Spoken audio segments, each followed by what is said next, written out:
Так, приступаем дальше к пошиву нашей утки.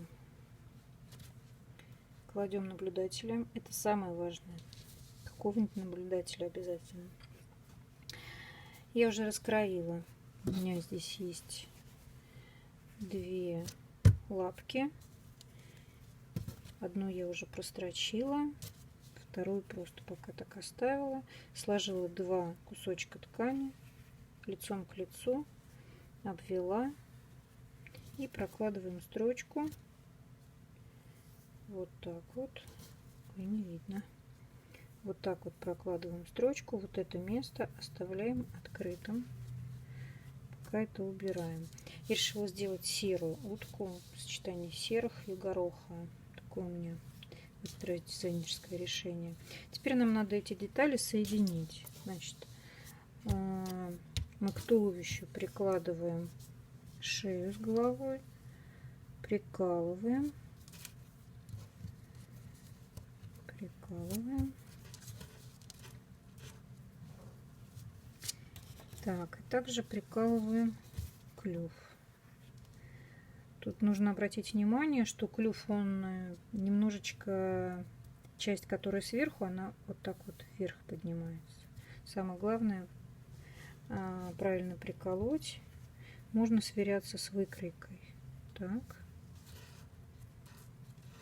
Так, и скалываем булавочками. Нужно будет проложить строчку вот здесь и вот здесь. У меня уже одна часть готова, зеркальная. Вот такая вот получается. Вторую сейчас точно такую же сделаю. Потом их вместе сошью. А швы нужно разутюжить как следует обязательно, чтобы они у нас не топорщились уже в готовом изделии. Все, иду строчить, покажу дальше, как соединять. Так, получились у меня 2 детали зеркальные. Все, я соединила, все отутюжила. Теперь мне их нужно соединить, сложив лицом к лицу. Самое основное, что здесь нужно сделать, это очень хорошо совместить вот эти вот швы соединительные. Я прям беру и в шов вставляю булавочку. Здесь смотрю, чтобы она тоже вышла в шов. И вот так вот закрепляю, чтобы не съехала ткань. То же самое делаю с другой стороны. Так, я здесь заведомо оставила немножко больше припуски на швы, чтобы потом их обрезать. Потому что в таких моментах бывает иногда что-то съедет, когда 2 детали соединяются, и не хватит где-то ткани. Поэтому лучше обрезать. Так, также здесь соединяем клюв. Если шея, у нас еще на шею будет повязываться шарфик, и там можно как-то немножечко съехать, то клюв, конечно, желательно, чтобы был ровненько пришит. Так. Что я ничего не вижу.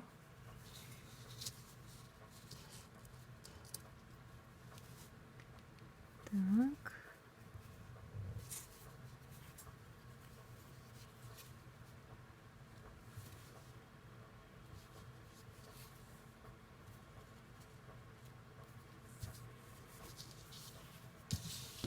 Так, ну и дальше расправляем все аккуратненько и скалываем булавочками по периметру.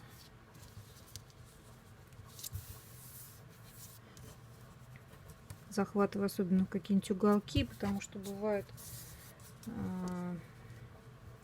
где-то снизу не заметишь, что ткань съехала. Приходится распарывать и перешивать.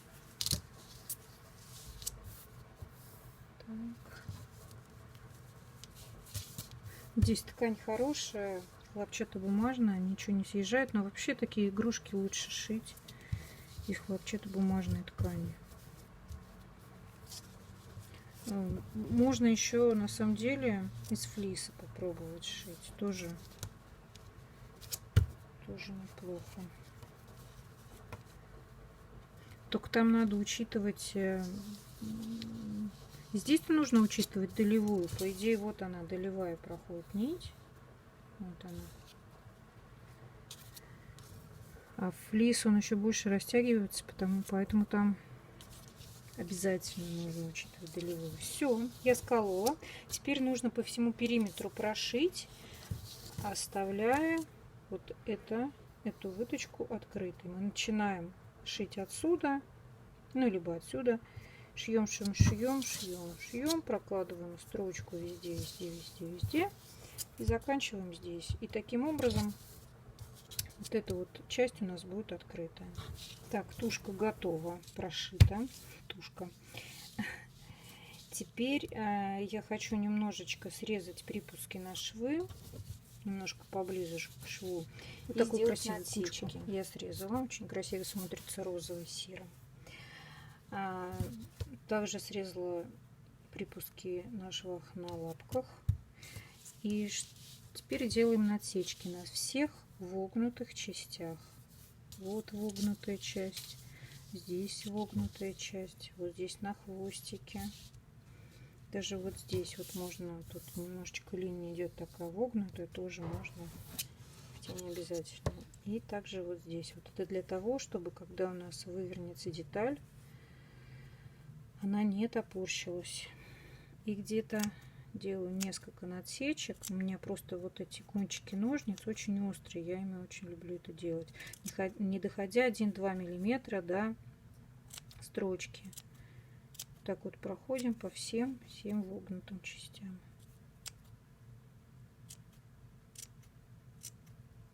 Прям делаю несколько надсечек. Не одно, а несколько. Тут надо быть очень-очень аккуратным. Также делаю на другой лапке. Ну, и вот здесь вот тоже аккуратненько делаю надсечечки.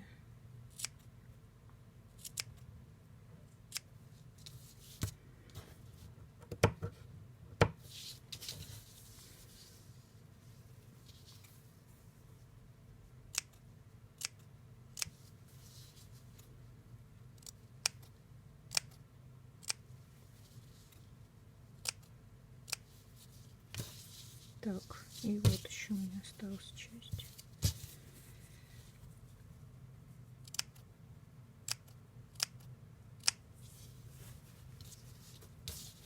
Все, следующий этап — это выворачивание.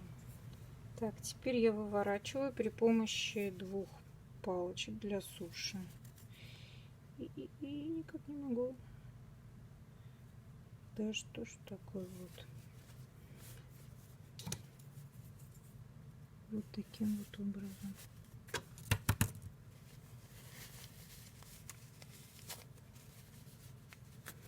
И хорошо-хорошо проглаживаю.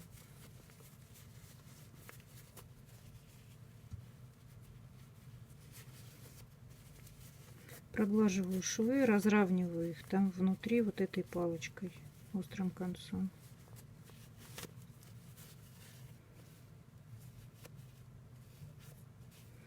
Можно также пропарить утюгом немножечко, чтобы шовчики разровнялись.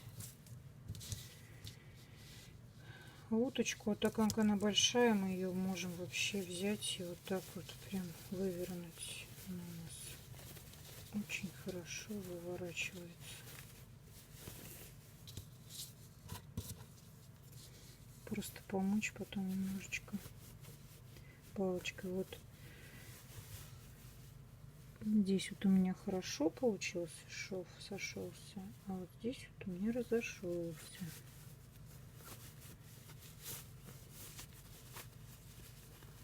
Сейчас барабанный дробь, как у меня получился интересный клюв.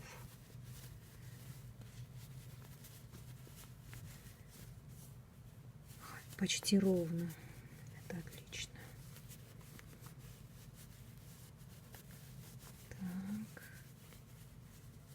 Тут тоже нужно очень-очень аккуратно, не применять огромную силу для того, чтобы не прорвалась ткань. Так, что у меня здесь? Здесь хорошо, все ровненько. И здесь прекрасно все ровненько. Отлично. Отлично. Также все хорошо проходит. И вот уже у нас вот такая вот уточка. Огромная такая получилась вообще. Обалдеть. Мне просто хотелось ее шить, эту большую. Посадить на новую стеллаж, к новой красивой своей стене.